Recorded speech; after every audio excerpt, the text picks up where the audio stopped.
Good morning. Poor health. More than half of NHS trusts in England are not coming up to scratch. Underage outrage. The number of shops selling alcohol to children is on the rise. And goal gaff cringing in Croatia after England's humiliating own goal. That is all to come on Thursday, the 12th of October 2006.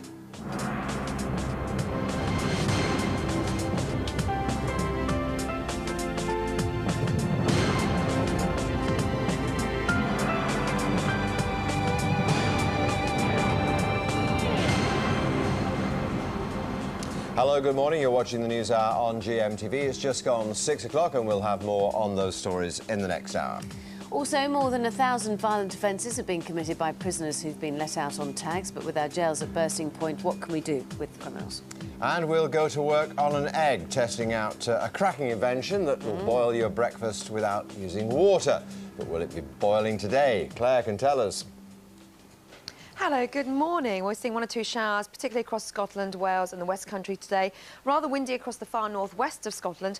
Elsewhere, it's a much better day than yesterday. Yesterday, we saw horrendous conditions with flash flooding, thunder and lightning and lots of rain. Today, it's a quiet morning and most of us will see sunshine through the morning and also the afternoon. The showers continuing through the afternoon, mostly light and patchy. And as you can see here, top temperatures still relatively warm, 15 to 18 Celsius. You may get a 20 somewhere, Penny. John. Oh, thank you very much, Claire. The success of the government's tagging scheme has been thrown into doubt after it was revealed that 1,000 violent crimes have been committed by offenders released early from jail with an electronic tag. Jonathan Swain is at Wandsworth Prison in South London. Jonathan. Good morning. Well, these places are part of the problem because there aren't enough prison spaces. Some prisoners are released early on the condition that they wear a tag. But just because they're wearing one and they're monitored by the authorities doesn't necessarily mean that they've changed their ways. Since this scheme was introduced in 1999, there's been 1 murder, 4 manslaughters, 56 woundings, 100 prisoners have been caught possessing an offensive weapon, and there have been 700 assaults. Well, critics say that this system clearly isn't working, and opposition MPs have accused the government of having a lack of regard for public safety. But the Home Office this morning are saying that the reoffending rate is still significantly lower for those prisoners who are wearing a tag when they're released from prison. The reoffending rate is just 4%. Well, the prison service at the moment is obviously currently undergoing something of an overcrowding crisis because, on a separate note, from today, 400 police cells will open their doors for convicted prisoners. They'll be detained there from today. So it appears we've got all of these criminals, but at the moment, very few places of where to house them. Jonathan, thanks very much.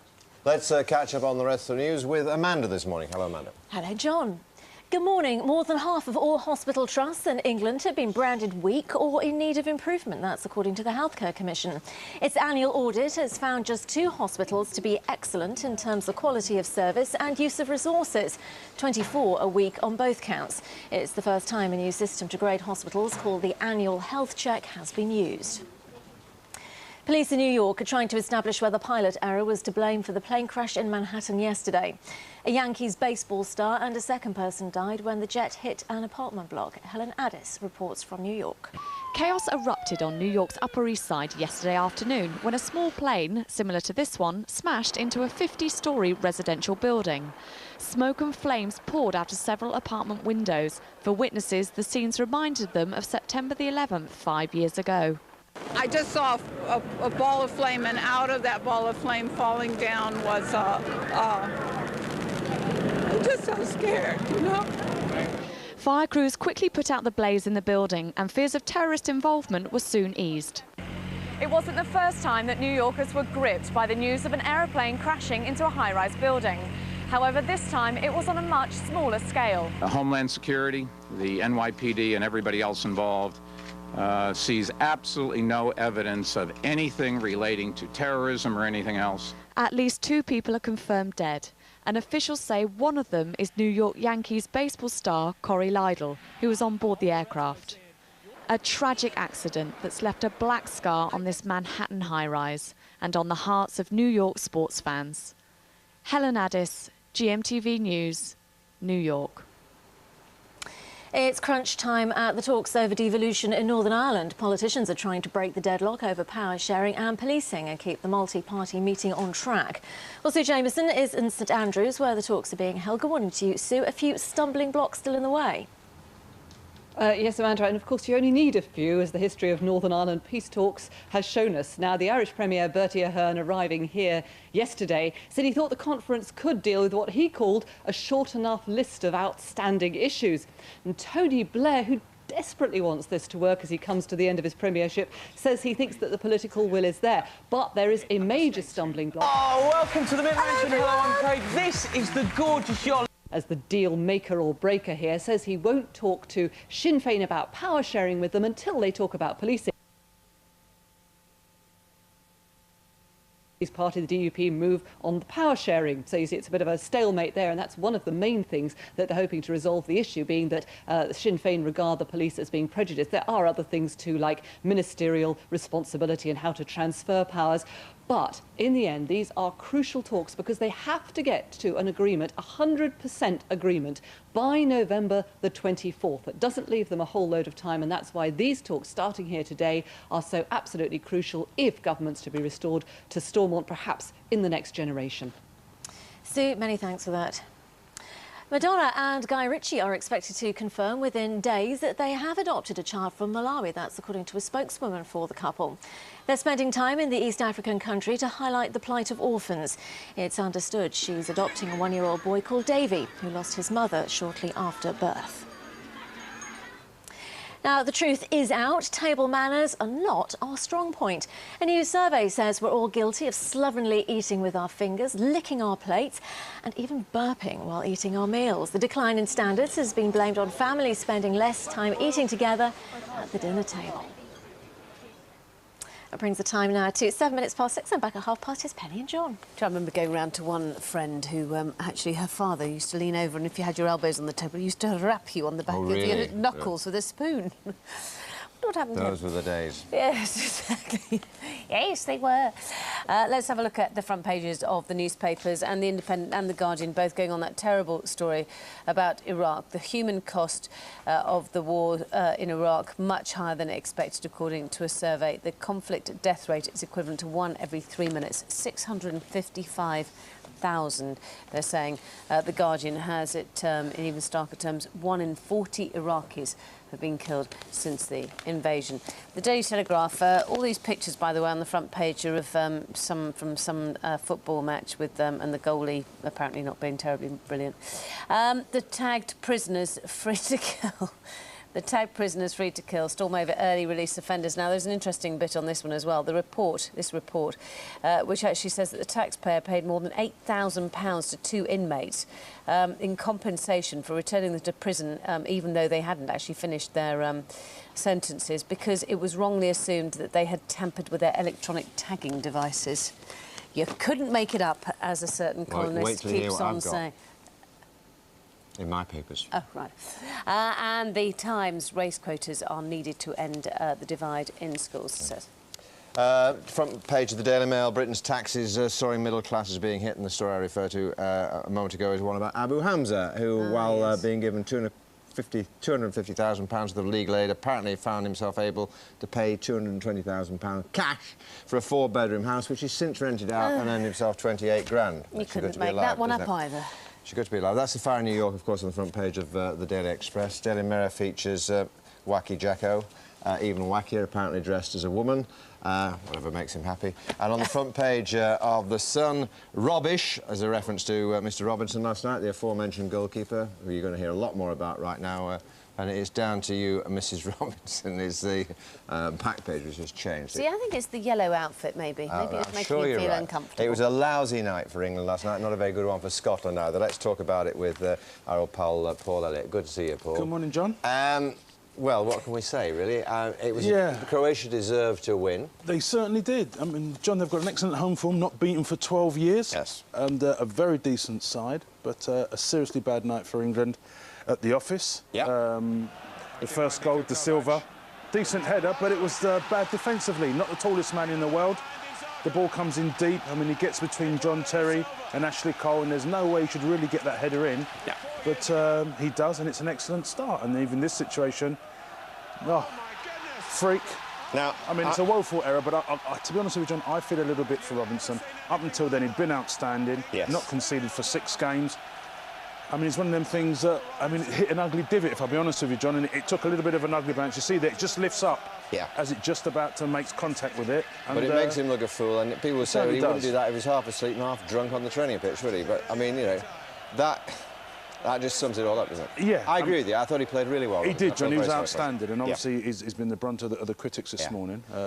But, you know, the good thing is, John, the positive side, there's more games to come. There's a lot of football left, and I think whilst there's 4 teams on 7 points, you know, we've got to get some good performances. But you see what my son and his mate were saying, and I agree with them, is, you know, how come all these players play so well for the clubs and play so badly for England? I mean, we discussed it just a few moments ago, and the reality is, John, I just think collectively we just don't appear to be good enough. It appears to be a continual hangover from the World Cup.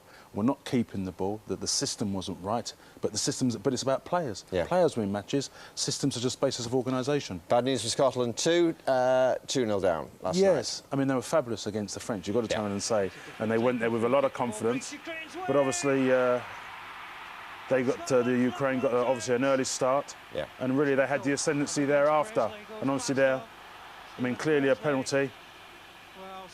Yeah, off he goes for that. Off he goes, isn't it? Yeah. So, you know, Presley makes a cardinal sin. Walter Smith complained about that, but frankly, and the man Shevchenko, I think a few Chelsea supporters will be delighted with his contribution. Sure.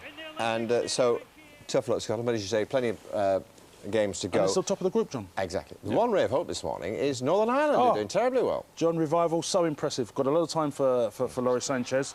I mean, this lad Healy, John, what a stunning finish. Very composed, vastly experienced player. His 25th goal in 54 international games. And, you know, it was good build-up play. And they really started poorly in that game, in actual fact. But this man, he can score under pressure. And he showed he's a very extremely talented goal scorer. Well done to their man, Laurie Sanchez. I have to apologise to all Welsh people. We do not have pictures of your famous victory last night, 3-1, which restored some confidence, I hope, for Wales. Well deserved, weren't they? I mean, they comprehensively beaten, 5-1 by Slovakia, and they started brilliantly and went on thereafter, and Craig Bellamy actually scored his first goal as captain. Played a blinder as well. He was outstanding. Movement was great, always a constant threat with his pace and penetration, and a much restored pride to that wonderful Welsh nation. Some good news for Absolutely. Britain. Why not? As well.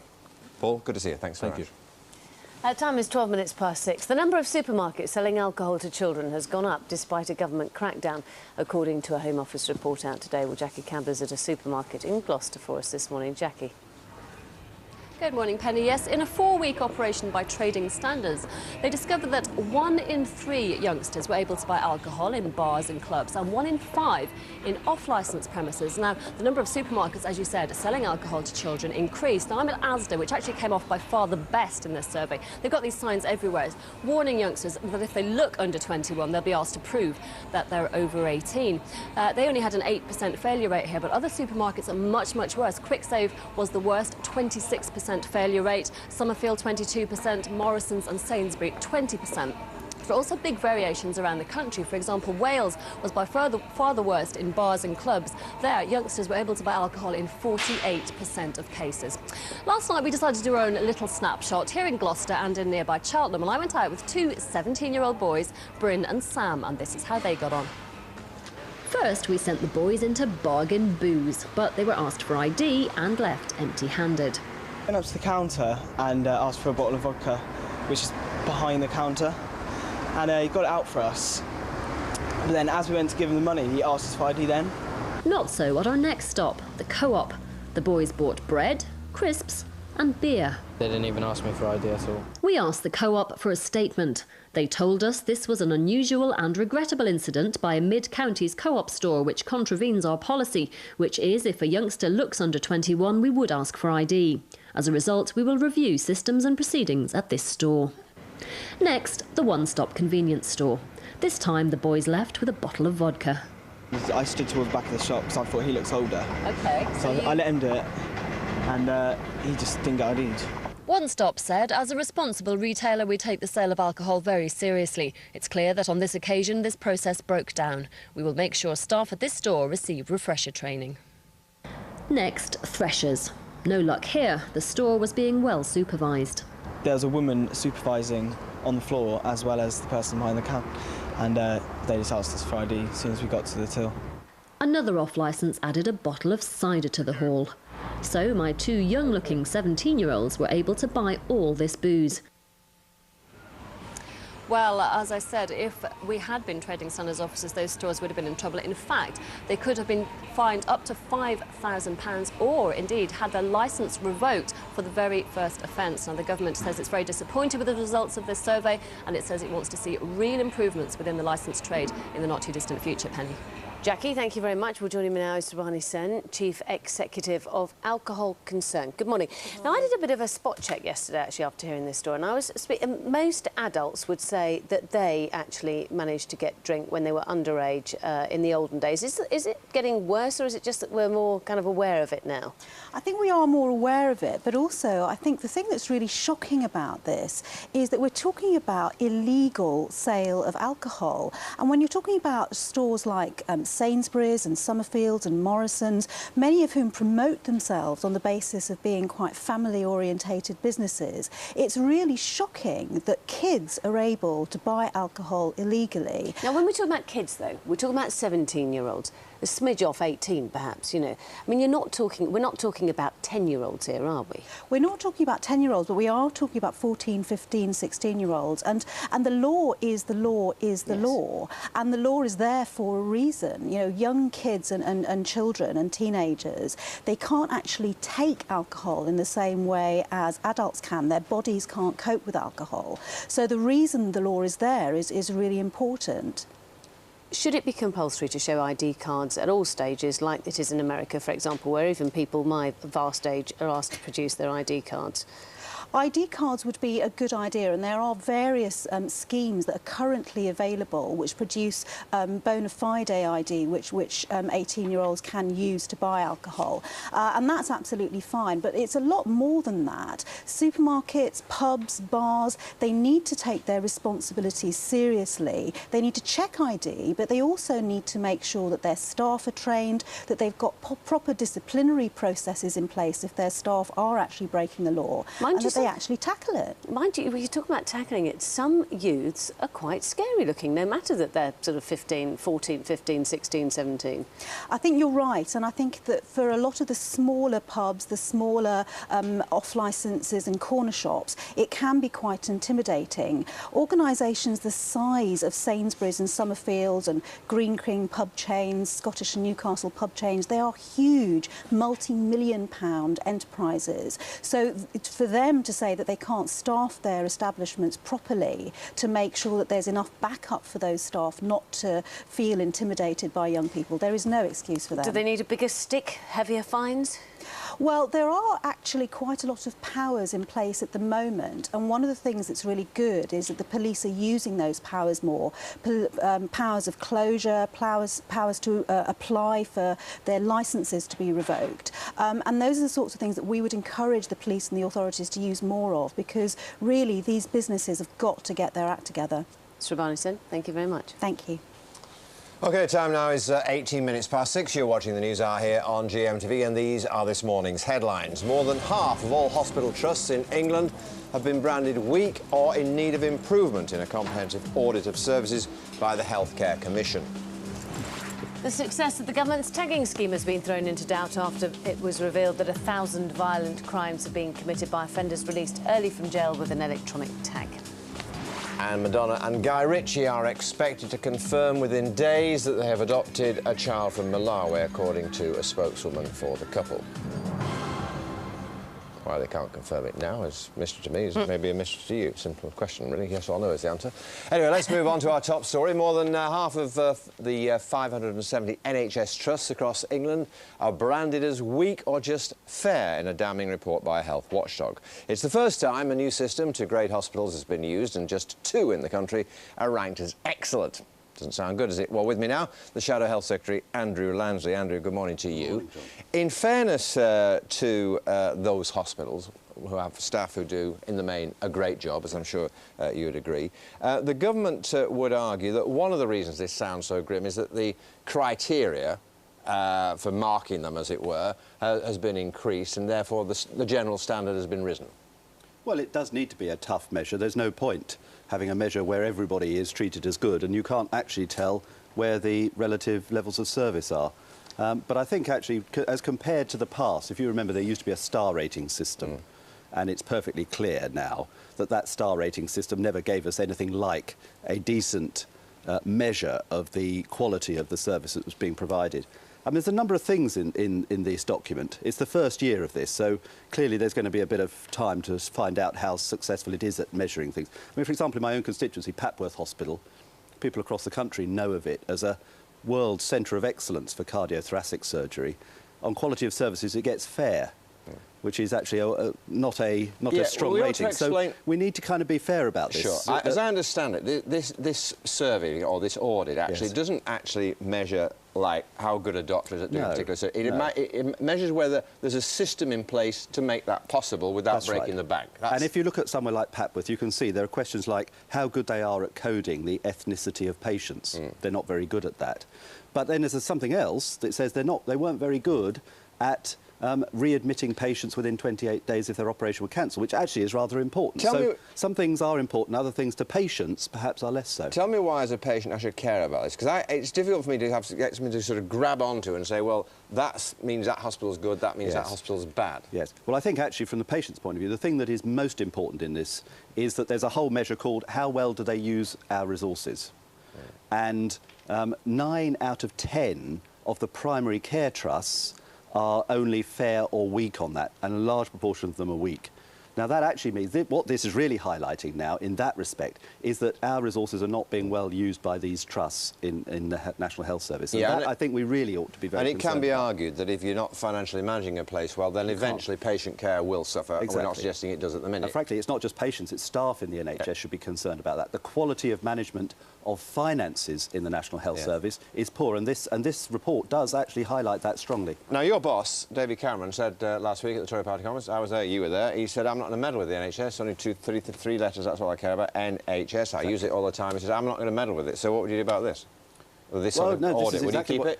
This is exactly the sort of thing you do need, because the Healthcare Commission are independent. And as David and I said on Monday, independence in the service we do need. You don't give the National Health Service £100 billion and say, get on with it, and we're not going to measure how well you do. But it has to be done independently. The old star ratings were run by ministers.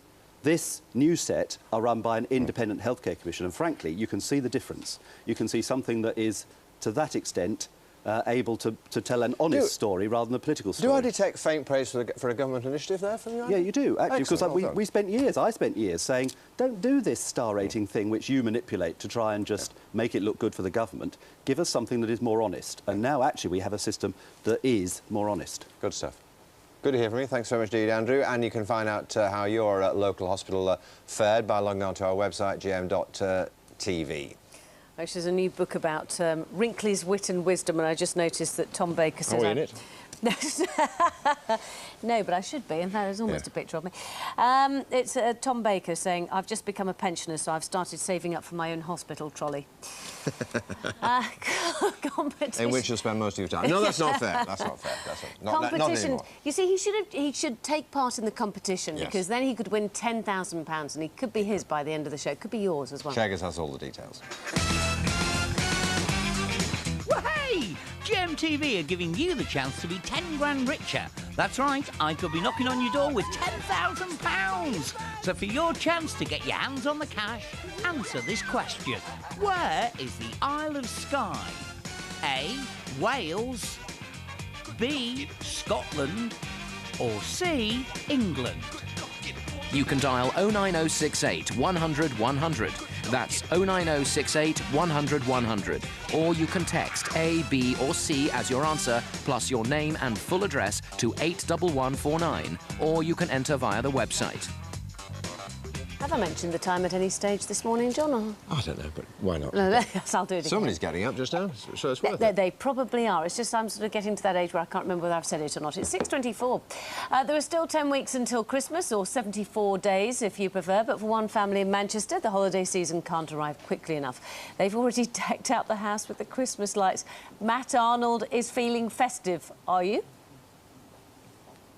Well, I'm trying my very best to, Penny, that's for sure. Check your calendars, you're right, it is October the 12th, but you know you've arrived in the world of showbiz when you get your first invitation to turn on the Christmas lights. So let's have the countdown for the nation. 5, 4, 3, 2, 1, and bingo! Merry Christmas on October the 12th. I'm at the house of Phil and Sue Davenport here in Denton in Manchester, and as you can see, they really take this quite seriously. And if you think this is impressive on the front of the house, wait till you have a look along the side there, because yes, those are just some of the 25,000 bulbs that are on their exterior display. So let's talk to the couple behind it. I think they're known locally in the area as the grandfather and the grandmother of Christmas, because you've got a couple of grandchildren there who are obviously enjoying this. Phil, what on earth are you doing? It's only October the 12th. Getting ready for the major switch on the 1st of November. Well, we've done it a little bit early for you this morning, but why? Everyone's going to want to know why you do it. Because we love it. Everybody loves it. All the locals love it. We get coach parties coming from all over the country. We get all the local kids queuing up to wait for us to switch on the 1st of November. Brought a smile to your face. It certainly has, Sue. You obviously have a great enthusiasm for Christmas. What do you think of your husband, or are you jointly behind this? Jointly behind him, in front of him. And what are the reactions of the neighbours when we do things like this? Love this it. time? Are you honestly serious? Serious, yeah, no Absolutely. problems at all. And you have a big blue period when Christmas is all over, one presumes? Depressed. Well, I'll tell you what, we'll cheer you up quickly tonight. We've got one of your favourite little items. We brought him out in the street, so I'll just set him going whilst we hand back to you. This will put you in the Christmas spirit, if nothing else does.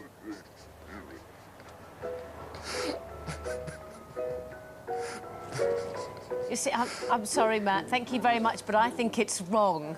I think it's wrong to be thinking of Christmas in October, particularly when it's 185 degrees outside and we're all basking. Yes. Yes. Well, no, I agree. I agree. Tell them some more jokes about the just one more from the Wrinkly's Wit and Wisdom. We like Bruce Forsyth. I'm so old I daren't even buy green bananas. Good joke. In the Express, a story about the nation's manners. Apparently we don't have any anymore. Most Britons have become slobs at mealtimes, says the Express, and good table manners like not talking with your mouth full and not eating with fingers have been abandoned. There's some amazing statistics. And 73% of people now holding their forks in their right hands. That's right. Mind you, the weird thing is that in America it's considered rude to use your left hand for your fork. Yes, well, that's America. Yes, I know. We have different standards. Yes, we do. 67% have elbows on the table, 64% eat straight out of the packaging, 47% leave table while others are eating. You see, wouldn't be allowed in our house. No, it wouldn't have been allowed. And actually, for eating food out of the packaging, the point is that if you're like me, that doesn't count if you're on a diet, you see. If you actually eat it standing up out of the packaging, it doesn't count in calories. It's about eating at home. We're talking about really, with I'm talking your about partner eating at or home. the rest of the family. All right, 25% burp at the table. You wouldn't tolerate that. No, I wouldn't. Even on a diet. No, diet or not, it wouldn't be acceptable. And no, although in certain countries, of course, that's considered to be the sign of having had a good meal and a kind of a major thank you. Tell us your thoughts on that and some of the manners or worst manners you've experienced. 81189, yes, gm.tv. Let's get the weather now from the impeccably mannered Claire Nazier. GMTV weather, sponsored by Nestle Cereals. Whole grain for the whole family every morning.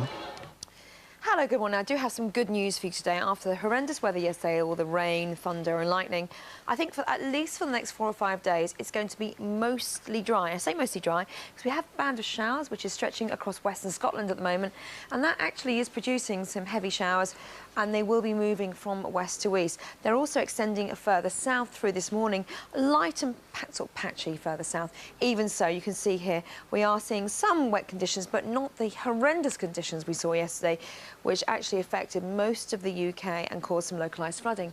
This morning, then, you can see there is a brighter start to the day. Most of us seeing some sunshine. Could be a little bit of mist around. Stronger winds to the northwest still, and that will really push the showers across Scotland through the morning. Also seeing some heavy rain across the Northern Isles, which will clear through the afternoon.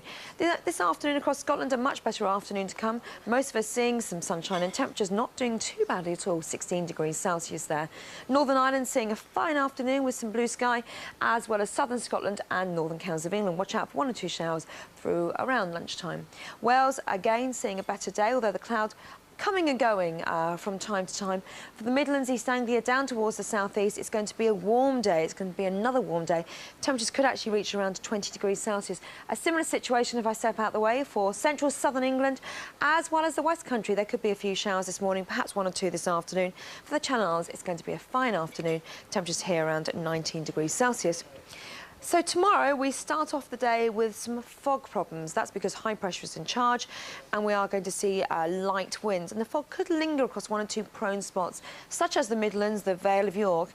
Mostly, though, it's going to be a very quiet day and most of us seeing some sunshine and feeling warm in the sunshine if the fog actually clears. Temperatures probably up to, at the very best, 18 degrees Celsius, 64 degrees Fahrenheit. And for the weekend, it's looking very similar indeed. Watch out for the mist and fog. In between, though, if the cloud breaks, you should see some fine sunshine. Heading through to next week, though, it's going to be a sort of a week of 2 halves, the beginning of the week mild, then turning very cold. Here's your summary. For your local weekend weather, visit our website, gm.tv. Good morning, 6:30. It's Thursday. It's the 12th of October, almost Christmas. Yes, you're watching the News Hour here on GMTV, and in the next half hour we'll be finding homes for criminals as some prisoners are dumped in police cells. We ask, can an overstretched police force actually cope?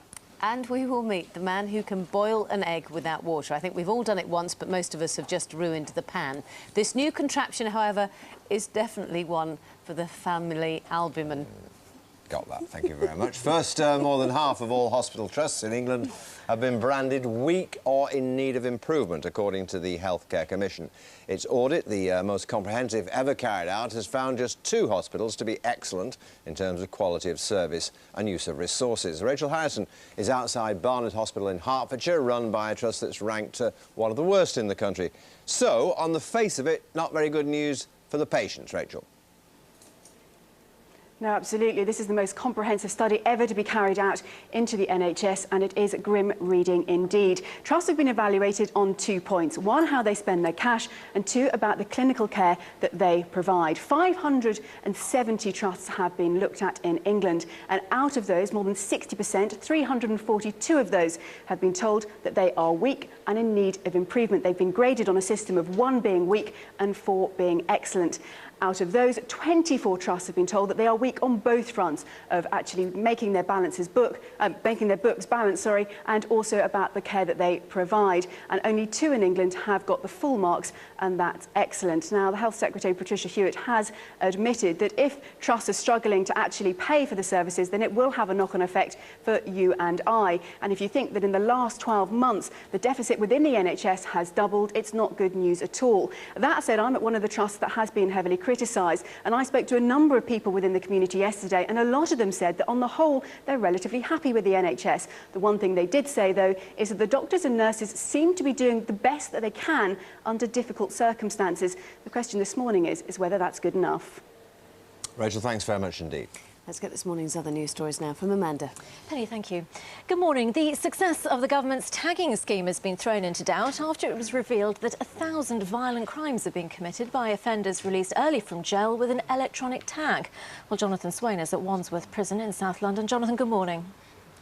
Good morning. Well, these places are part of the problem because there aren't enough prison spaces. Some prisoners are released early on the condition that they wear a tag. But just because they're wearing one and they're monitored by the authorities doesn't necessarily mean that they've changed their ways. Since this scheme was introduced in 1999, there's been 1 murder, 4 manslaughters, 56 woundings, 100 prisoners have been caught possessing an offensive weapon, and there have been 700 assaults. Well, critics say that this system clearly isn't working, and opposition MPs have accused the government of having a lack of regard for public safety. But the Home Office this morning are saying that the reoffending rate is still significantly lower for those prisoners who are wearing a tag when they're released from prison. The reoffending rate is just 4%.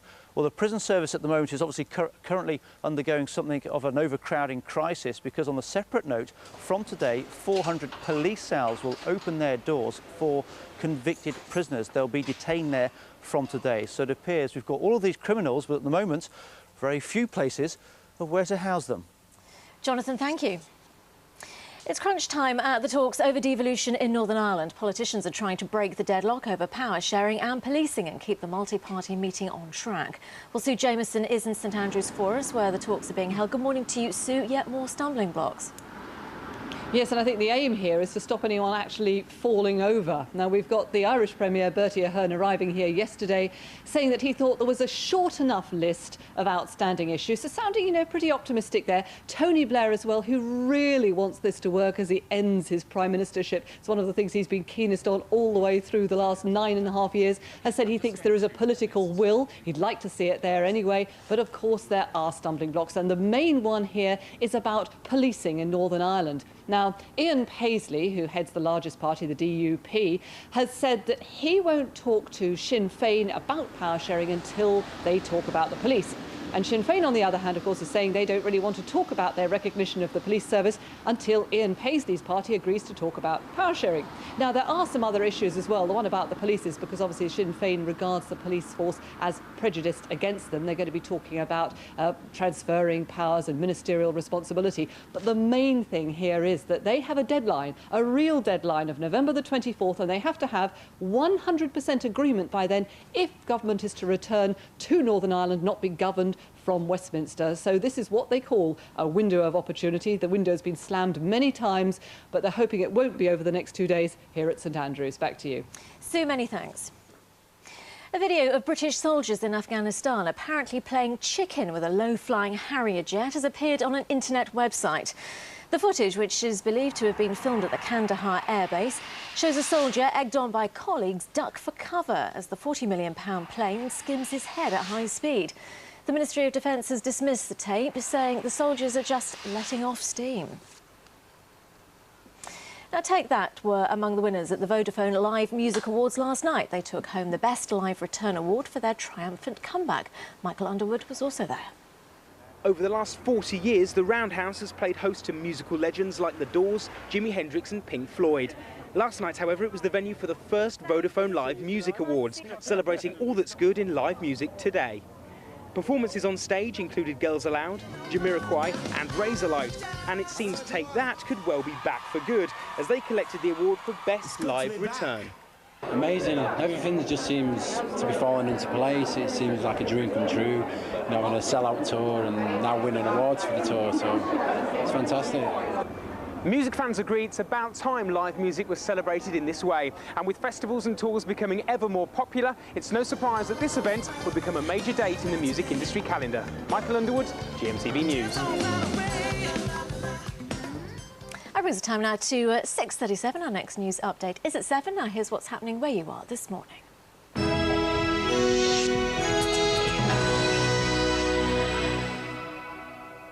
Good morning and welcome to the Breakfast News from ITV Granada. First, 2 of the region's NHS trusts have been rated among the worst in the country, according to a new report. The Healthcare Commission has classed Mid Cheshire Hospital's NHS Trust, which runs Leighton Hospital in Crewe and Northwich Victoria Hospital, as weak, the worst a trust can be. Earlier this year, it was revealed 250 jobs were likely to be lost after the Trust predicted an £11 million shortfall. East Cheshire PCT has also been classed as weak. Residents in Rochdale, opposed to the closure of the Accident and Emergency Unit at the town's hospital, have been lobbying councillors. Campaigners gathered outside the town hall last night to show their opposition to the proposals. The Pennine Acute Trust plans to shut it down, meaning patients would have to travel to Oldham instead. The hospital's maternity unit also faces closure. Let's be united as one council in the fight for our hospital services. 5 years ago with 2 hospitals, now we're going to get half a hospital, which won't be adequate to serve this population. It emerged that a passenger plane about to land at Manchester Airport nearly crashed after its crew failed to notice it was dangerously close to the ground. The incident took place on a Euromanx flight from the Isle of Man last year. The crew only noticed the problem when an onboard warning system was activated. The Air Accident Investigation Branch has recommended the airline's procedures be reviewed. Commonwealth Games medalist Emma Jones is to present a cheque for £12,000 to the hospital which nursed her back to health after a hit-and-run incident. Emma won her bronze medal in cycling just months after breaking her back. She set up the Emma's Spinal Hope charity to fund research at Salford Hospital following the excellent care she received. Ian Botham's in Liverpool today as part of his latest charity walk. The former cricketer's raising cash to beat leukemia and teenage cancer. Botham's Mammoth Walk began in Belfast on Monday and is taking in 17 cities in 9 days. Yesterday, he was joined by a number of local celebrities as he passed through Manchester. His journey ends in London next Tuesday. That's it for now. I'm back at 7:05. Time now for a look at the region's weather. Relief for dry, chapped hands when they need it most. Nivea Hand SOS Intensive Balm. Sunny spells and cloud this morning, which could give some light showers. This afternoon, the cloud will break to give longer spells of sunshine, temperatures reaching 17 Celsius.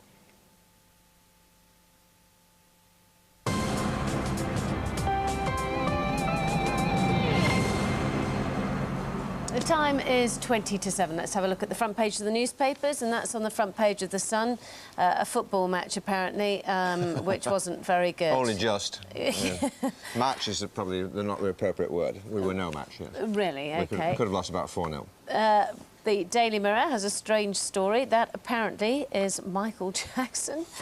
The Daily Express has that story that you would have seen in the news, the plane hitting the New York Tower block. It was a small plane. Oh, no, not again. Of course, everybody thought that it was a repeat of 9/11, coming as it was, of course, on 10/11 as well.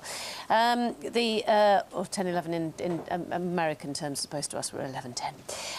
Daily Mail, Britain's taxes are soaring and it's the middle classes who are hurting the most. And this story here, Abu Hamza, who bought a house for cash despite getting a rather lot of money on legal aid. Independent leads on the situation in Iraq and the number of civilian deaths. 655,000, works out at 1 every 3 minutes. 1 in 40 Iraqis killed since the invasion is a splash in The Guardian, which you can see there. The Times has a story about race quotas needed to end divide in schools, is their main story. And on the front page of The Telegraph, interesting story about tagged prisoners in the last 7 years, I should stress, committing 1,000 violent crimes. Of course, those prisoners are released on tags to try and ease conditions in the jails. And from today, emergency measures to tackle overcrowding in prisons. We'll see police cells being used to hold inmates. The first time it's happened in 4 years, and Kate Evans looks at the background. It's called Operation Safeguard, using police cells to ease the prison population crisis. This weekend, there were 79,843 inmates in jails in England and Wales. That's an all-time record. It meant that theoretically there were just 125 prison places left. The use of police cells will create up to 500 extra places. Another 550 will become available in the next few months in a former secure hospital and an ex-army barracks. In addition to this, 2 women's prisons will be able to take some male prisoners. And more controversially, the government is also offering financial help to foreign prisoners who agree to serve their sentences in their home countries. Well, lots to talk about there. Alan Gordon's Vice Chair of the Police Federation. He joins me now. First and foremost, your reaction and the reaction of your members, the police officers who are out on the streets looking after us all, to this notion of looking after prisoners in the police cells. Well, it's not ideal. I mean, police cells are not designed for the long-term detention of prisoners who should otherwise be in prison establishments. And there's also a completely different set of skills needed, which police officers don't have. I mean, they'll do the very best that they can, as they always do, but it's far from ideal. What's going to happen at the weekend when, as I understand it, anyway, I've not been in one myself, but as I understand it, police cells are pretty full anyway, aren't they? Well, they are. Most police cells up and down the country on a Friday and Saturday night reach capacity very, very quickly.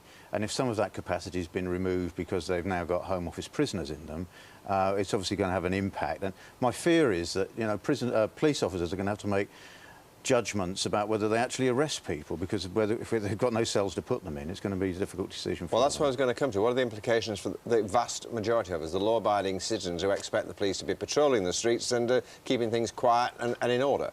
Well, I think there are going to be implications. Unfortunately, the police service is locked in a dispute at the moment over pay. ACPO, the Chief Police Officers Association, have made it clear that the staffing of these cells is going to be done by police officers on overtime.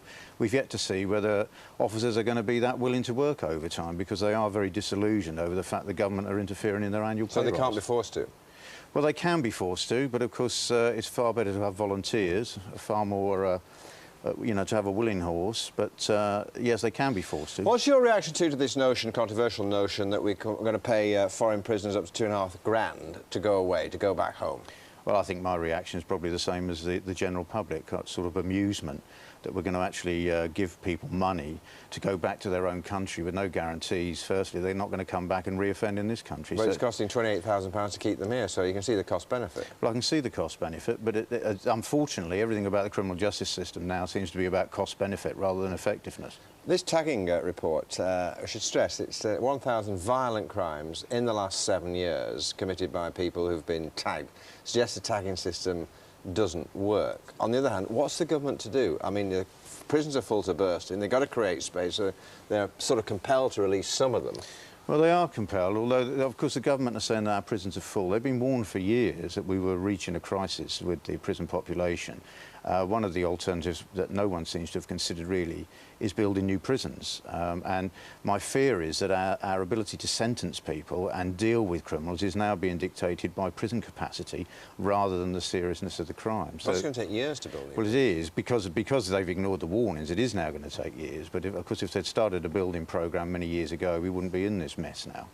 Interesting to hear the views of people back home to all those notions. Prisoners being put in police cells, paying foreign prisoners to go home, and the tagging situation as well. Let us know your thoughts. 81189. Alan Gordon from the Police Federation. Thanks very much indeed. Thank you. It's 6:45. You're watching the News Hour on GMTV. This morning's headlines: more than half of all hospital trusts in England have been branded weak or in need of improvement in a comprehensive audit of services by the Healthcare Commission. Police in New York are trying to establish whether pilot error was to blame for the light plane crash in Manhattan yesterday, which killed the Yankees baseball star Corey Liddell. And a video of British soldiers in Afghanistan apparently playing chicken with a low-flying Harrier jet has appeared on an internet website. Now, a teenage girl from Ipswich is warning others about the perils of not wearing a seatbelt. Here is 14-year-old Dale Harper before she was involved in an horrific car accident. We just need to warn you that the next picture, the picture we're just about to show you, is shocking because this is Dale after the accident. She wasn't wearing a seatbelt in the back of a car when it crashed. Well, Dale's mum, Joanna David, joins us now from her home in Ipswich. Good morning, Joanne. Good morning, Penny. How do you feel when you see this picture? Oh, I just feel sick. It was awful. But it was her choice, wasn't it, that it was shown? It was, yeah. Because she wants to warn people about the perils of not actually wearing a seatbelt. How is she at the moment? She's doing great. She's been transferred from Addenbrooke's back to Ipswich. That was yesterday afternoon. And she's up, she's walking about, talking. She's doing really well, amazed everybody. And that is amazing, isn't it? Because she was very badly injured. Tell us what happened to her. She had 3 bleeds on her brain, a fractured skull, a fractured neck, numerous lacerations. She had to have 2 operations on her brain. Yeah, she's just a very, very lucky girl. And doctors actually had to put her into a coma, didn't they? Yeah, she was in a medically induced coma for 5 days, and they started to wake her up last Thursday. And what's the long-term prognosis? We're hoping that she's going to make 100% recovery because she's recovered so quickly. It could take up to 2 years, but yeah, we're hoping that she's going to be 100% again. She's a very strong girl, isn't she? And she wants this this picture, as I said, to be shown as a warning to others. Why wasn't she wearing a seatbelt? To be honest, I don't really know. She normally does. I suppose she's just being a teenager and just thinking that she's above the law. But she realises now that if she had have been wearing a seatbelt, these injuries wouldn't have been so horrendous. So tell us about this accident. What happened? The driver was speeding down a road, lost control of the car, and went through a wall into somebody's garden. Well, we wish her a speedy recovery. I know that you're saying that she hopes to make a full recovery, although, of course, it is going to take a bit of time. Joanne, thank you very much for joining us this morning. Thank you. Time now is 11 minutes to 7. A very good morning to you if you're just joining us. Now, I have to say that when it comes to items about that breakfast favourite, the boiled egg, we haven't had the best of luck. It's actually quite easy. Oh, did it hurt, John? No, perfectly whole hard-boiled egg, and you want to get access to it. Oh, yeah. This was not a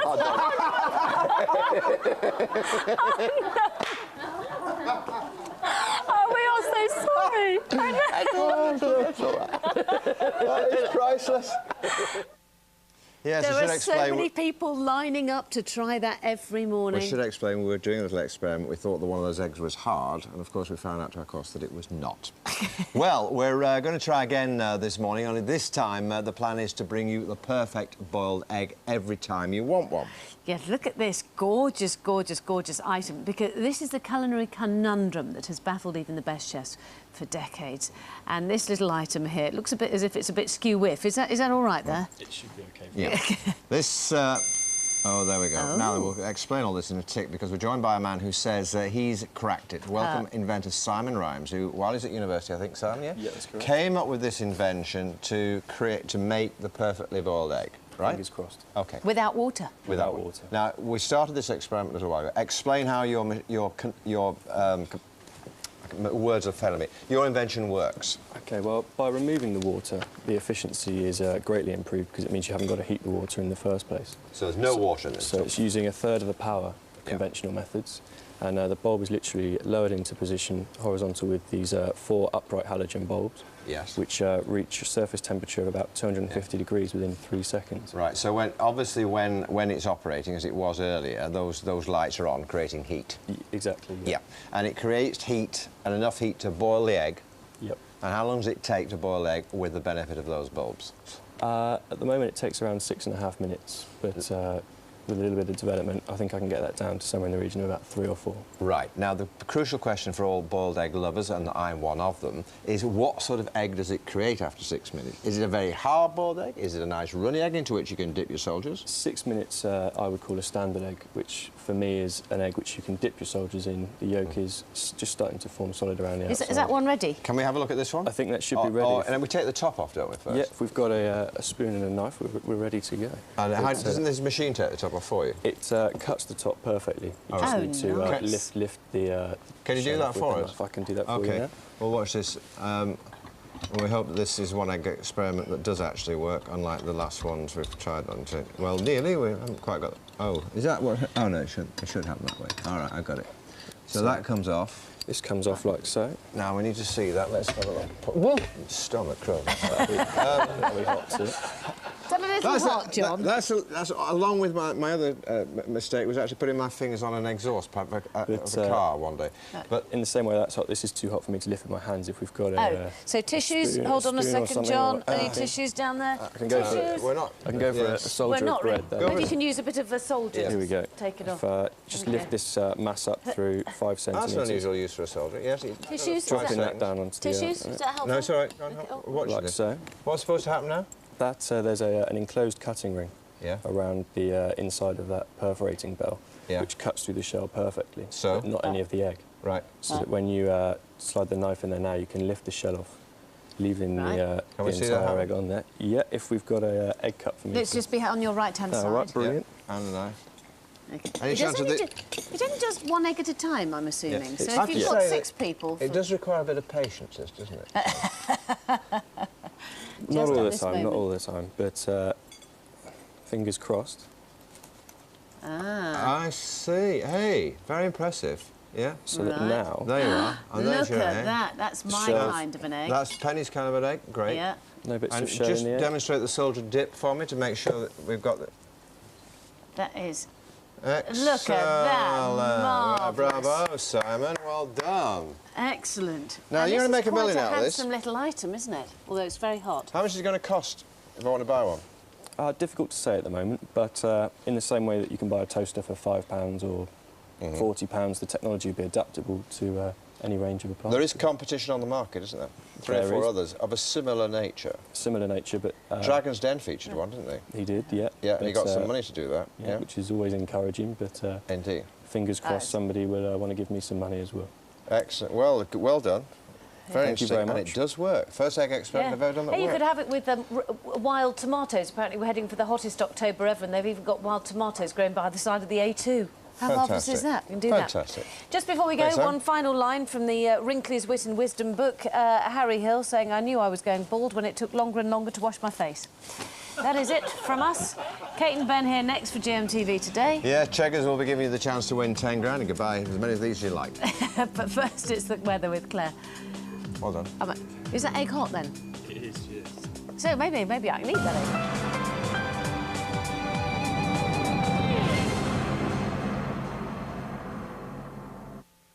What do you get if you cross Ben Freeman with the Ordinary Boys, Ray Winston and Saran Jones with Joe Absalom, or even Kirsten Dunst with Courtney Cox? Stumped?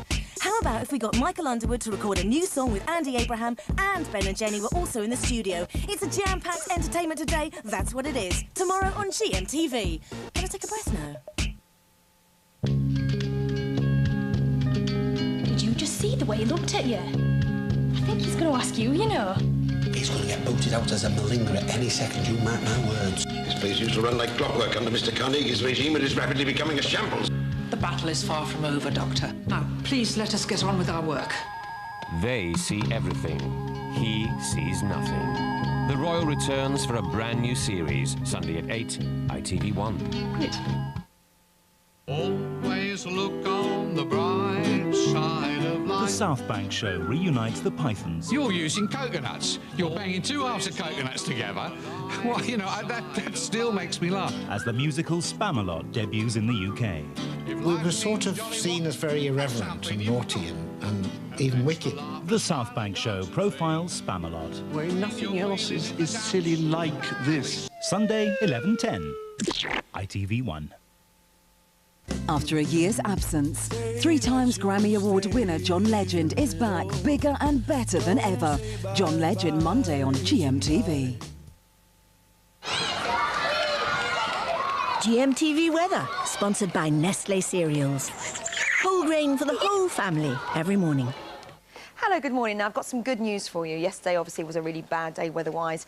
Lots of rain, great for the gardens, not so good for you or me, actually, battling with the wet conditions. Today is a slightly better day. In fact, for the next 4 or 5 days, remaining mostly dry. I say mostly because we've got a finger of cloud this morning, and that's actually producing some pretty heavy showers across western parts of Scotland. They will extend down towards northern England and Wales through the morning into the afternoon, and then push across Scotland during the afternoon, and that means a drier end to the day than the morning.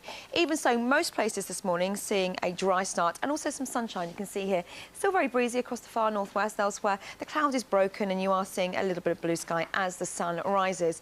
Through the afternoon, then, those heavy showers will be moving right across the country. The Northern Isles seeing a better afternoon once that rain is cleared there.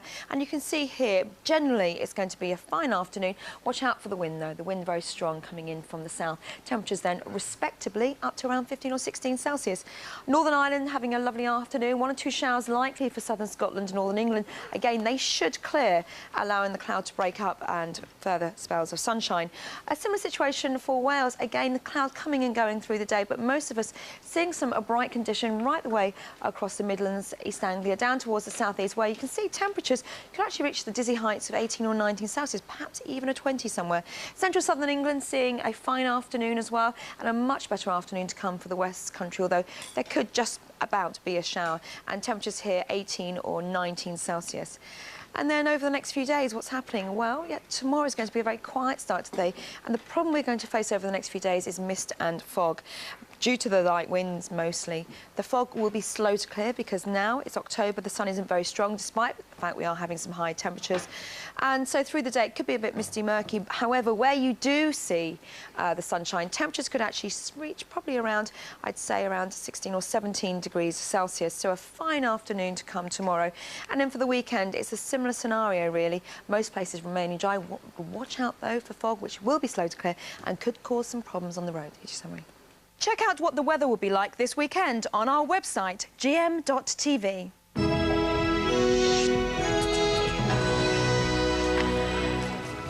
Good morning, Health Check. How good is your hospital? Because half of them in England just aren't up to scratch.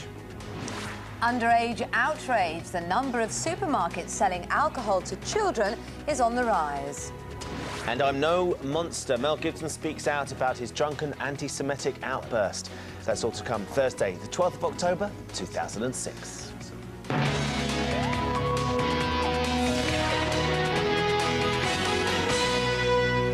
Morning, you're watching GMTV today. Good to have you with us this morning. It is approaching 7 o'clock. We're going to have more on all those stories in the next hour. And also this morning, Christmas comes early for one family in Manchester. Take a look at this. We're live to Denton, where they're already getting into the festive spirit. But is it too early?